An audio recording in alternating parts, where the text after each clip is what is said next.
বামপন্থী চারটি ছাত্র যুব সংগঠনের নেতা কর্মীরা সোনামুড়া রাজপথে সরকারের বিভিন্ন ব্যর্থতা নিয়ে প্রতিবাদ মিছিল ও সভা সংগঠিত করে। রাজ্যভিত্তিক কর্মসূচির অঙ্গ হিসাবে সোনামুড়াতেও প্রতিবাদ কর্মসূচি হয়।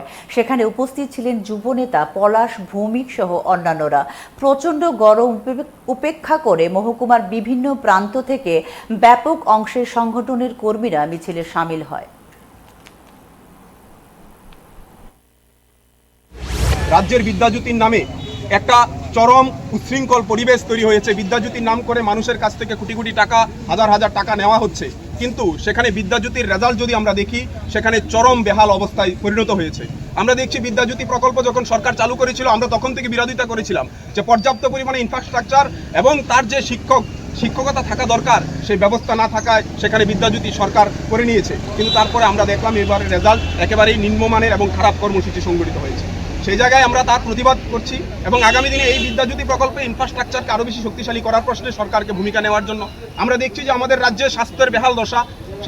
হাসপাতালগুলিতে শিক্ষক, চিকিৎসক এবং নার্স কর্মী সংকট দেখা দিয়েছে। সেই অবস্থায় দাঁড়িয়ে আমরা দেখছি যে হাসপাতালগুলিতে টিবি রোগীদের জন্য পর্যাপ্ত পরিমাণে জিবি হাসপাতালে কোনো ধরনের ঔষধের ব্যবস্থা নেই।